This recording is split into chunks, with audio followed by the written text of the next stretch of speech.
ಓಂ ನಮಃ ಶಿವಾಯ. ಎಲ್ಲರಿಗೂ ನಮಸ್ಕಾರ. ಇಂದು ಈ ವಿಡಿಯೋದ ಮೂಲಕ ಕುಂಭರಾಶಿಯವರ ಜಾತಕ ಫಲಿತಾಂಶಗಳ ಬಗ್ಗೆ ತಿಳಿದುಕೊಳ್ಳೋಣ. ಆಗಸ್ಟ್ 12 ಬುಧವಾರ. ನಿಮ್ಮ ಕೋಪದ ಹಿಂದೆ ಇರುವ ಕಾರಣವೇನು? ಓಂ ನಮಃ ಶಿವಾಯ. ಎಲ್ಲರಿಗೂ ನಮಸ್ಕಾರ. ಇಂದಿನ ವಿಡಿಯೋದಲ್ಲಿ ಈ ರಾಶಿಯವರಿಗಾಗಿ ಬಹಳ ವಿಶೇಷವಾದ ಕೆಲವು ವಿಚಾರಗಳನ್ನು ನೋಡೋಣ. ಆಗಸ್ಟ್ 12 ಬುಧವಾರದ ದಿನ ನಿಮ್ಮ ಜೀವನದಲ್ಲಿ ಯಾವ ರೀತಿಯ ಪರಿಸ್ಥಿತಿಗಳು ಎದುರಾಗಬಹುದು? ನಿಮ್ಮ ಸ್ವಭಾವದ ಬಗ್ಗೆ ಇತರರಿಗೆ ಅರ್ಥವಾಗದ ಕೆಲವು ವಿಷಯಗಳು ಯಾವುವು? ವಿಶೇಷವಾಗಿ ನಿಮ್ಮ ಕೋಪ ಬಂದಾಗ ನೀವು ಏಕೆ ಅಷ್ಟು ತೀವ್ರವಾಗಿ ಪ್ರತಿಕ್ರಿಯಿಸುತ್ತೀರಿ? ನಿಮ್ಮ ಕೋಪದ ಹಿಂದೆ ನಿಜವಾಗಿಯೂ ಯಾವ ಭಾವನೆ ಅಡಗಿದೆ? ಯಾರಾದರೂ ನಿಮ್ಮ ನಂಬಿಕೆಯನ್ನು ಮುರಿದಾಗ ನೀವು ಹೇಗೆ ವರ್ತಿಸುತ್ತೀರಿ? ಈ ಎಲ್ಲ ವಿಚಾರಗಳನ್ನು ಇಂದಿನ ರಾಶಿಫಲ ವಿವರದಲ್ಲಿ ತಿಳಿದುಕೊಳ್ಳೋಣ.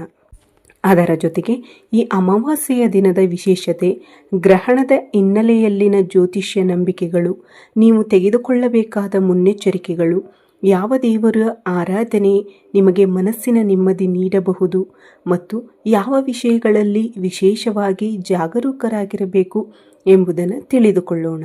ಆದ್ದರಿಂದ ವಿಡಿಯೋವನ್ನು ಕೊನೆಯವರೆಗೂ ನೋಡಿ. ವಿಡಿಯೋ ನಿಮಗೆ ಇಷ್ಟವಾದರೆ ಒಂದು ಲೈಕ್ ಮಾಡಿ. ನಮ್ಮ ಚಾನಲ್ಗೆ ಹೊಸಬರಾಗಿ ಬಂದಿದ್ದರೆ ಸಬ್ಸ್ಕ್ರೈಬ್ ಮಾಡಿ. ನಿಮ್ಮ ಬೆಂಬಲ ನಮಗೆ ಇನ್ನಷ್ಟು ಉತ್ತಮವಾದ ವಿಡಿಯೋಗಳನ್ನು ಮಾಡಲು ಪ್ರೇರಣೆ ನೀಡುತ್ತದೆ. ಕುಂಭರಾಶಿಯು ಜ್ಯೋತಿಷ್ಯದಲ್ಲಿ 11ನೇ ರಾಶಿಚಕ್ರ ಚಿಹ್ನೆಯಾಗಿದೆ. ಇದರ ಆಕಾಶ ಮಂಟಪವು ಪವಿತ್ರ ನೀರು ತುಂಬಿದ ಪಾತ್ರೆಯನ್ನು ಹಿಡಿದು ಜಗತ್ತಿಗೆ ಸುರಿಸುವ ಮನುಷ್ಯನ ಆಕಾರದಲ್ಲಿದೆ. ಶತಭಿಷ ನಕ್ಷತ್ರದ 4 ಪಾದಗಳು ಮತ್ತು ಪೂರ್ವ ಭಾದ್ರಪದ ನಕ್ಷತ್ರದ ಮೊದಲ 4 ಪಾದಗಳು ಈ ರಾಶಿಯಲ್ಲಿವೆ. ಈ ರಾಶಿಯ ಅಧಿಪತಿ ನ್ಯಾಯ ಮತ್ತು ಕರ್ಮದಾತನಾದ ಶನಿ. ಇದು ವಾಯು ಅಂಶದ ಸಂಕೇತವಾಗಿದೆ. ಸಾಮಾಜಿಕ ಯೋಗಕ್ಷೇಮ, ನಿಗೂಢ ಆಲೋಚನೆಗಳು, ಆಳವಾದ ಸ್ವಯಂ ಜ್ಞಾನ ಮತ್ತು ತಾಳ್ಮೆ ಈ ರಾಶಿಯ ವಿಶೇಷತೆಯಾಗಿದೆ. ಇವರು ಯಾರ ಮಾತನ್ನಾದರೂ ಸುಮ್ಮನೆ ಒಪ್ಪಿಕೊಳ್ಳುವ ಸ್ವಭಾವದವರಲ್ಲ. ಒಂದು ವಿಷಯವನ್ನು ತಮ್ಮದೇ ಆದ ರೀತಿಯಲ್ಲಿ ಅರ್ಥ ಮಾಡಿಕೊಂಡ ನಂತರವೇ ಅದನ್ನು ಒಪ್ಪಿಕೊಳ್ಳಲು ಇಷ್ಟಪಡುತ್ತಾರೆ. ಅವರ ಆತ್ಮಗೌರವ ಅವರಿಗೆ ಬಹಳ ಮುಖ್ಯ. ಯಾರಾದರೂ ಸಾರ್ವಜನಿಕವಾಗಿ ಅವಮಾನಿಸಿದರೆ ಅಥವಾ ತಮ್ಮ ಸಾಮರ್ಥ್ಯವನ್ನು ಕಡಿಮೆ ಮಾತನಾಡಿದರೆ ಅದನ್ನು ಸುಲಭವಾಗಿ ಮರೆಯುವುದು ಇವರಿಗೆ ಕಷ್ಟವಾಗಬಹುದು. ಅದೇ ಸಮಯದಲ್ಲಿ ಸಹಾಯ ಬೇಕಾದವರಿಗೆ ತಮ್ಮ ಕೈಲಾದಷ್ಟು ನೆರವು ನೀಡುವ ಮನಸ್ಸು ಇವರಲ್ಲಿರುತ್ತದೆ. ಒಬ್ಬರನ್ನು ತಮ್ಮವರೆಂದು ಒಪ್ಪಿಕೊಂಡರೆ ಅವರಿಗಾಗಿ ಸಾಕಷ್ಟು ತ್ಯಾಗ ಮಾಡಲು ಸಿದ್ಧರಾಗಿರುತ್ತಾರೆ. ಇದೇ ಕಾರಣದಿಂದ ಇವರ ಸಂಬಂಧಗಳಲ್ಲಿ ನಂಬಿಕೆ ಮತ್ತು ಗೌರವಕ್ಕೆ ವಿಶೇಷ ಸ್ಥಾನವಿರುತ್ತದೆ. ಈ ರಾಶಿಯವರಿಗೆ ಕೋಪ ಏಕೆ ಬರುತ್ತದೆ? ಇಂದಿನ ಪ್ರಮುಖ ವಿಚಾರ. ಧನುರಾಶಿಯವರು ಪ್ರತಿಯೊಂದು ಸಣ್ಣ ವಿಷಯಕ್ಕೂ ಕೋಪಗೊಳ್ಳುವವರು ಎಂಬುದು ಸರಿಯಾದ ಚಿತ್ರಣವಲ್ಲ. ಸಾಮಾನ್ಯವಾಗಿ ಸಾಕಷ್ಟು ವಿಷಯಗಳನ್ನು ಸಹಿಸಿಕೊಂಡು ಹೋಗುತ್ತಾರೆ. ಆದರೆ ಕೆಲವು ನಿರ್ದಿಷ್ಟ ಸಂದರ್ಭಗಳಲ್ಲಿ ಮಾತ್ರ ಅವರ ಸಹನೆಯ ಮಿತಿ ದಾಟಬಹುದು. ಮೊದಲನೆಯದು, ಆತ್ಮಗೌರವಕ್ಕೆ ಧಕ್ಕೆಯಾದರೆ. ಯಾರಾದರೂ ನಿಮ್ಮನ್ನು ಉದ್ದೇಶಪೂರ್ವಕವಾಗಿ ಅವಮಾನಿಸಿದರೆ ಅಥವಾ ಎಲ್ಲರ ಮುಂದೆ ನಿಮ್ಮ ಸಾಮರ್ಥ್ಯವನ್ನು ಪ್ರಶ್ನಿಸಿದರೆ ನೀವು ಅದನ್ನು ಸುಮ್ಮನೆ ಸಹಿಸಿಕೊಳ್ಳಲು ಸಾಧ್ಯವಾಗದೇ ಇರಬಹುದು. ಎರಡನೆಯದು, ಅವರ ನಂಬಿಕೆಗೆ ದ್ರೋಹವಾದಾಗ. ನೀವು ಒಬ್ಬರನ್ನು ನಂಬಿದ ನಂತರ ಆ ವ್ಯಕ್ತಿಗೆ ನಿಮಗೆ ಸುಳ್ಳು ಹೇಳಿದರೆ ಅಥವಾ ನಿಮ್ಮ ನಂಬಿಕೆಯನ್ನು ದುರುಪಯೋಗಪಡಿಸಿಕೊಂಡರೆ ನಿಮ್ಮ ಮನಸ್ಸಿಗೆ ಬಹಳ ನೋವಾಗಬಹುದು. ಆ ನೋವು ಕೆಲವೊಮ್ಮೆ ಕೋಪದ ರೂಪದಲ್ಲಿ ಹೊರಬರಬಹುದು. ಮೂರನೆಯದು, ಇವರಿಗೆ ಅನ್ಯಾಯವಾದಾಗ.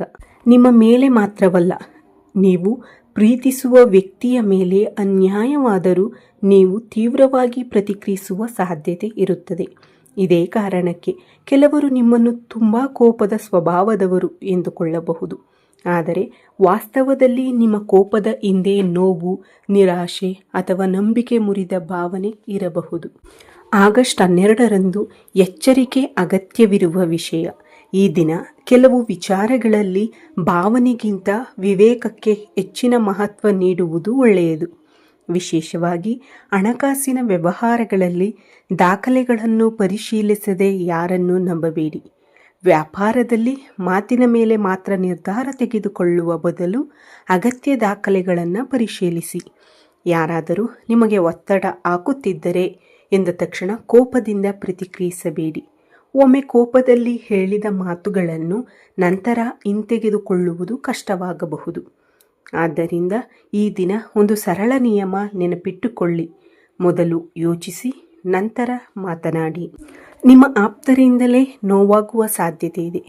ಈ ರಾಶಿಯವರ ಒಂದು ವಿಶೇಷ ಗುಣವೆಂದರೆ ಅವರು ಎಲ್ಲರನ್ನೂ ಒಂದೇ ರೀತಿಯಲ್ಲಿ ತಮ್ಮ ಹತ್ತಿರಕ್ಕೆ ಬಿಡುವುದಿಲ್ಲ. ಆದರೆ ಯಾರನ್ನಾದರೂ ತಮ್ಮ ಮನಸ್ಸಿನಲ್ಲಿ ಒಪ್ಪಿಕೊಂಡ ನಂತರ ಅವರನ್ನು ಸಂಪೂರ್ಣವಾಗಿ ನಂಬುತ್ತಾರೆ. ಅದು ಸ್ನೇಹಿತರಾಗಿರಬಹುದು, ಕುಟುಂಬದವರಾಗಿರಬಹುದು, ಜೀವನ ಸಂಗಾತಿಯಾಗಿರಬಹುದು ಅಥವಾ ಬಹಳ ಹತ್ತಿರದ ವ್ಯಕ್ತಿಯಾಗಿರಬಹುದು. ಅಂತಹ ವ್ಯಕ್ತಿಯಿಂದಲೇ ನಿರೀಕ್ಷಿಸದ ವರ್ತನೆ ಬಂದಾಗ ಮನಸ್ಸಿಗೆ ಹೆಚ್ಚು ನೋವಾಗುತ್ತದೆ. ಅದರ ಪರಿಣಾಮವಾಗಿ ಕೋಪ ಹೆಚ್ಚಾಗಬಹುದು. ಆದರೆ ಇಲ್ಲಿ ಒಂದು ಮುಖ್ಯ ಎಚ್ಚರಿಕೆ ಇದೆ. ಆ ಕ್ಷಣದಲ್ಲಿ ತೆಗೆದುಕೊಳ್ಳುವ ನಿರ್ಧಾರವೇ ಶಾಶ್ವತ ನಿರ್ಧಾರವಾಗಬೇಕೆಂದಿಲ್ಲ. ಆದ್ದರಿಂದ ಸಂಬಂಧವನ್ನು ಮುರಿಯುವಂತಹ ನಿರ್ಧಾರವನ್ನು ಕೋಪದಲ್ಲಿರುವಾಗ ತೆಗೆದುಕೊಳ್ಳಬೇಡಿ. ಸ್ವಲ್ಪ ಸಮಯ ತೆಗೆದುಕೊಳ್ಳಿ, ಮೌನವಾಗಿರಿ, ನಂತರ ಪರಿಸ್ಥಿತಿಯನ್ನು ಮತ್ತೊಮ್ಮೆ ಯೋಚಿಸಿ. ಅವಮಾನವನ್ನು ಹೇಗೆ ಎದುರಿಸಬೇಕು? ಯಾರಾದರೂ ನಿಮ್ಮನ್ನು ಕೆಣಕಲು ಪ್ರಯತ್ನಿಸಿದಾಗ ತಕ್ಷಣ ಉತ್ತರ ನೀಡುವುದು ನಿಮ್ಮ ಬಲವಲ್ಲ. ಕೆಲವೊಮ್ಮೆ ಮೌನವೇ ದೊಡ್ಡ ಉತ್ತರವಾಗುತ್ತದೆ. ನಿಮ್ಮ ವಿರುದ್ಧ ಯಾರಾದರೂ ಮಾತನಾಡುತ್ತಿದ್ದಾರೆ ಎಂದು ಕೇಳಿದ ತಕ್ಷಣ ಅವರೊಂದಿಗೆ ಜಗಳಕ್ಕೆ ಹೋಗಬೇಡಿ. ಮೊದಲು ನಿಜವಾದ ವಿಷಯವೇನು ಎಂದು ತಿಳಿದುಕೊಳ್ಳಿ. ಏಕೆಂದರೆ ತಪ್ಪು ಮಾಹಿತಿಯ ಆಧಾರದ ಮೇಲೆ ತೆಗೆದುಕೊಳ್ಳುವ ಒಂದು ನಿರ್ಧಾರವು ಸಂಬಂಧಗಳಿಗೆ ಹಾನಿ ಮಾಡಬಹುದು. ನಿಮ್ಮ ಗೌರವವನ್ನು ಕಾಪಾಡಿಕೊಳ್ಳಲು ಪ್ರತಿಯೊಂದು ಮಾತಿಗೂ ಪ್ರತಿಕ್ರಿಯಿಸುವ ಅಗತ್ಯವಿಲ್ಲ. ಹಣಕಾಸಿನ ವಿಚಾರದಲ್ಲಿ ಜಾಗ್ರತೆ. ಆಗಸ್ಟ್ 12ರಂದು ಹಣದ ವಿಷಯದಲ್ಲಿ ಸ್ವಲ್ಪ ಎಚ್ಚರಿಕೆ ಇರುವುದು ಉತ್ತಮ. ಯಾರಿಗಾದರೂ ದೊಡ್ಡ ಮೊತ್ತದ ಹಣ ನೀಡುವ ಮೊದಲು ಸರಿಯಾಗಿ ಪರಿಶೀಲಿಸಿ. ವ್ಯಾಪಾರ ಅಥವಾ ಹೂಡಿಕೆಯ ವಿಷಯದಲ್ಲಿ ತಕ್ಷಣ ಲಾಭದ ಮಾತುಗಳನ್ನು ಕೇಳಿ ನಿರ್ಧಾರ ತೆಗೆದುಕೊಳ್ಳಬೇಡಿ. ನಿಮ್ಮ ಸಹಿ, ದಾಖಲೆಗಳು ಅಥವಾ ಹಣಕಾಸಿನ ಒಪ್ಪಂದಗಳನ್ನು ಓದದೆ ಒಪ್ಪಿಕೊಳ್ಳಬೇಡಿ. ಕೋಪದಿಂದ ಅಥವಾ ಒತ್ತಡದಿಂದ ಹಣಕಾಸಿನ ನಿರ್ಧಾರ ತೆಗೆದುಕೊಳ್ಳುವುದನ್ನು ತಪ್ಪಿಸಿ. ಕುಟುಂಬದ ವಿಚಾರದಲ್ಲಿ ಎಚ್ಚರಿಕೆ. ಕುಟುಂಬದಲ್ಲಿ ಸಣ್ಣ ವಿಷಯ ದೊಡ್ಡ ಚರ್ಚೆಯಾಗುವ ಸಾಧ್ಯತೆ ಇದ್ದರೆ ನೀವು ಪರಿಸ್ಥಿತಿಯನ್ನು ಶಾಂತಗೊಳಿಸುವ ಪ್ರಯತ್ನ ಮಾಡಿ. ನಿಮ್ಮ ಮಾತು ಸರಿಯಾಗಿದ್ದರೂ ಅದನ್ನು ಹೇಗೆ ಹೇಳುತ್ತೀರಿ ಎಂಬುದು ಮುಖ್ಯ. ಕಠಿಣವಾದ ಮಾತು ಸಂಬಂಧದಲ್ಲಿ ದೀರ್ಘಕಾಲದ ನೋವನ್ನು ಉಂಟು ಮಾಡಬಹುದು. ವಿಶೇಷವಾಗಿ ಮಕ್ಕಳ ಅಥವಾ ಜೀವನ ಸಂಗಾತಿಯ ವಿಷಯದಲ್ಲಿ ತಕ್ಷಣ ಕೋಪಗೊಳ್ಳುವ ಬದಲು ಅವರ ಮಾತನ್ನು ತಾಳ್ಮೆಯಿಂದ ಕೇಳಿ.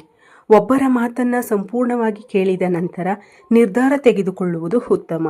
ನಿಮ್ಮ ಕೋಪವೇ ನಿಮ್ಮ ಶಕ್ತಿಯಾಗಬೇಕು.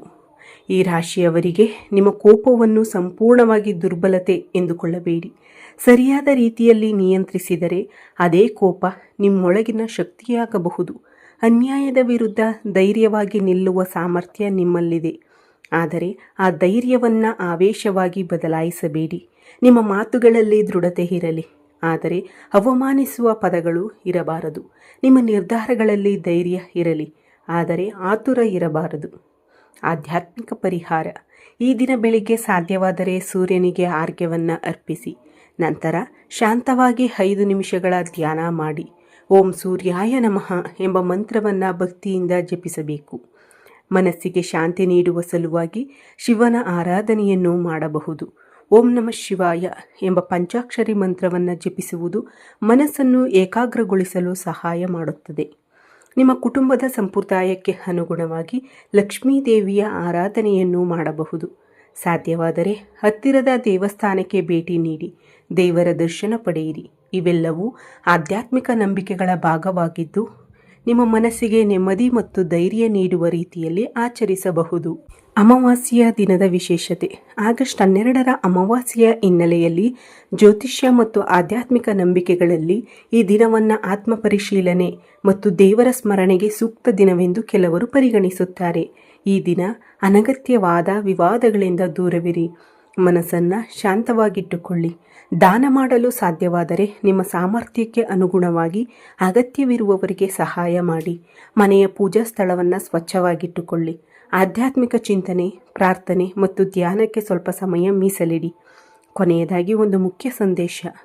ಸಿಂಹವು ಪ್ರತಿಯೊಂದು ಕ್ಷಣವೂ ಗರ್ಜಿಸುವುದಿಲ್ಲ. ಅದು ಅಗತ್ಯವಾದ ಸಮಯದಲ್ಲಿ ಮಾತ್ರ ತನ್ನ ಶಕ್ತಿಯನ್ನು ತೋರಿಸುತ್ತದೆ ಎಂಬ ಮಾತಿದೆ. ಅದೇ ರೀತಿಯಲ್ಲಿ ನೀವು ಕೂಡ ಪ್ರತಿಯೊಂದು ಮಾತಿಗೂ ಪ್ರತಿಕ್ರಿಯಿಸುವ ಅಗತ್ಯವಿಲ್ಲ. ನಿಮ್ಮ ಮೌನವನ್ನು ದುರ್ಬಲತೆ ಎಂದು ಯಾರೂ ಭಾವಿಸಬಾರದು. ನಿಮ್ಮ ವಿವೇಕವೇ ನಿಮ್ಮ ದೊಡ್ಡ ಶಕ್ತಿ.